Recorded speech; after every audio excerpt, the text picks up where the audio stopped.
Hello everybody, welcome back to Evolving Vibes and welcome back to part 2 of how to cat proof your altar. So in the last video I showed you how my altar looked before I decided to cat proof it, so to speak. And then I showed you what I did to make it a little bit more pet friendly and safe as well as user friendly, because I still like the aesthetics of having the altar in my room.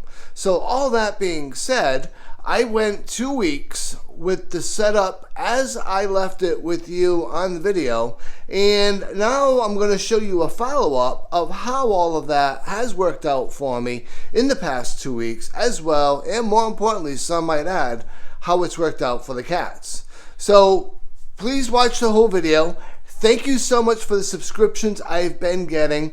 I feel blessed. I can't believe I'm close to 100 subscribers. And trust me, I cherish each and every one. Every time I get a new subscription, it just makes my day. As does the comments. I've been getting a lot of comments. I really appreciate all the comments on the videos. And I do answer them all back. And please, please, please continue to leave me comments. Give me some ideas. Give me some of your thoughts. All of that goes a long way in growing my channel and growing me as a person.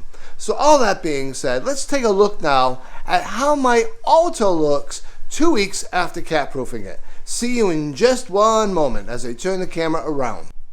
So right on cue, here's Loki hanging out by the altar as he usually does. Loki was named Loki and he lives up to that name, the god of chaos. He right now is recharging, but trust me, he's already gotten to some things this morning, and he's going to get more into things, I'm sure, as soon as he finishes his little washing fest that he's actually doing.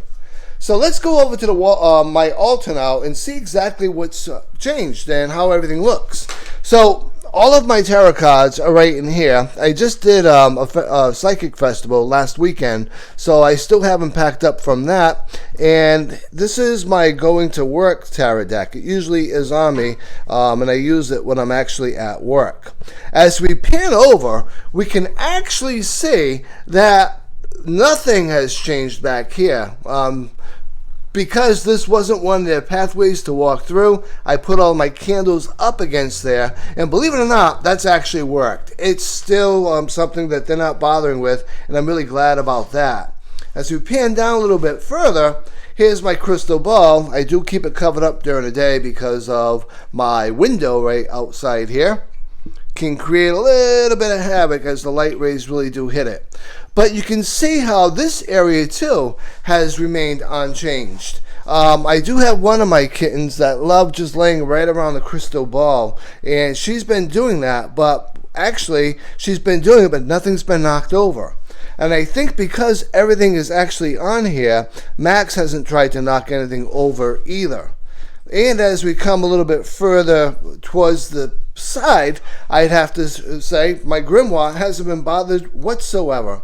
So all in all, I do think this has been a pretty successful setup for me, and I do think that it's worked out quite well.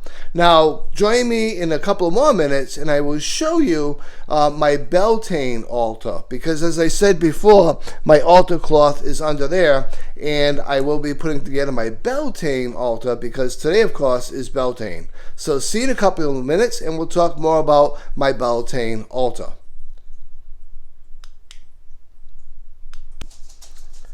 Hey y'all, I just thought I would show a quick clip of my little fur babies, 3 of them anyway, 3 out of the 4, resting and relaxing on the bed. My altar is actually right over there, but here they are.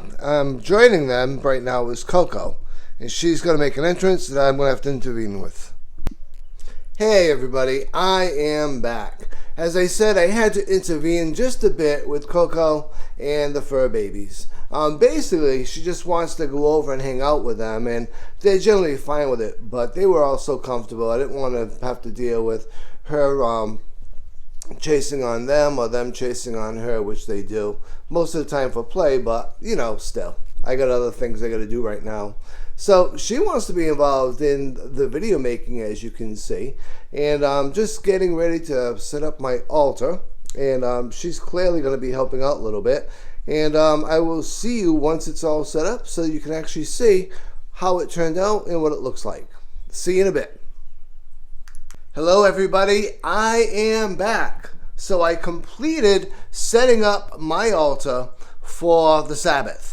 And my Beltane altar is ready to go, and I'll be utilizing it just a little bit tonight. However, right now, I figured I would show you how it looks after it's been set up. And so, stay tuned. I'll be turning the camera around, coming on back, and you can see the finished product of my Beltane altar.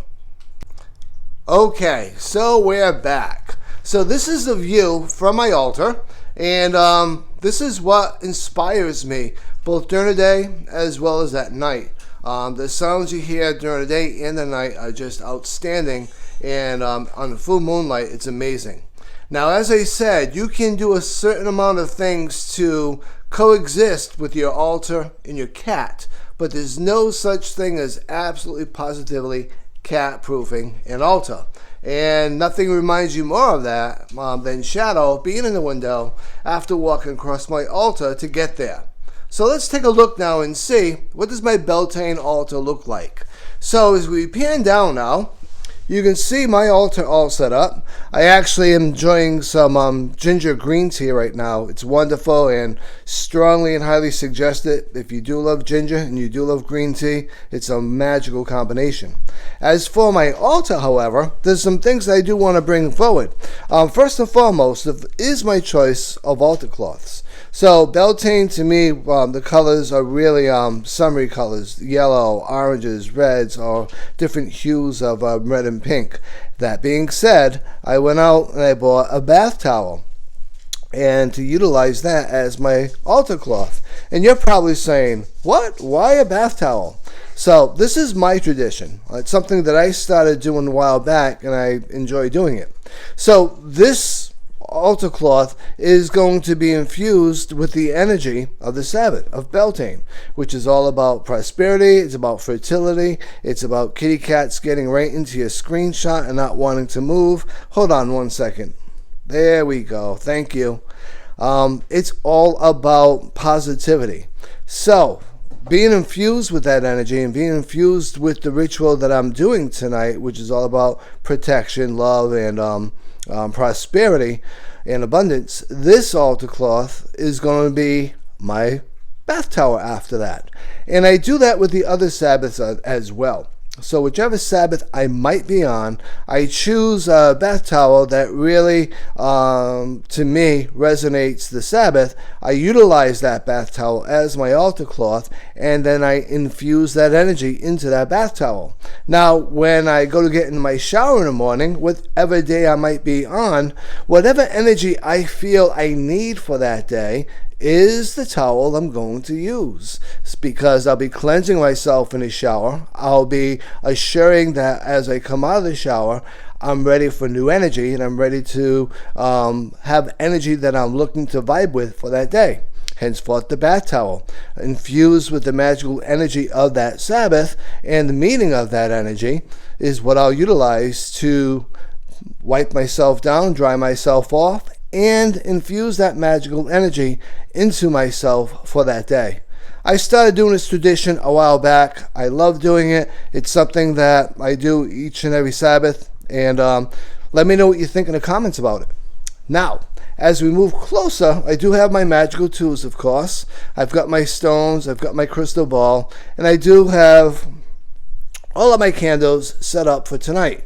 And because I'll be doing a lot of cauldron magic tonight, I've got my cauldron set up right smack dab in the center.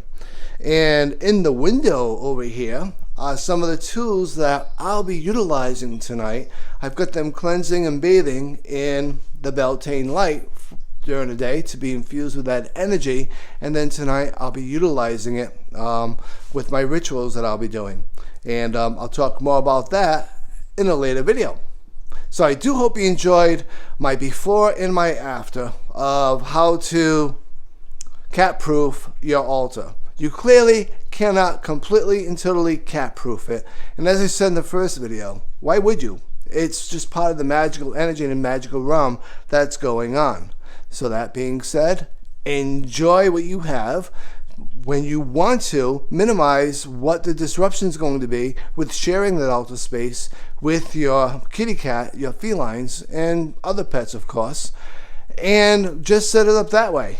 And then as you're getting ready for your next ritual, part of the ritual is actually setting up. So it truly is no convenience. You're just setting your altar up for that space, for that ritual, and taking it apart afterwards. Hope you enjoyed this video.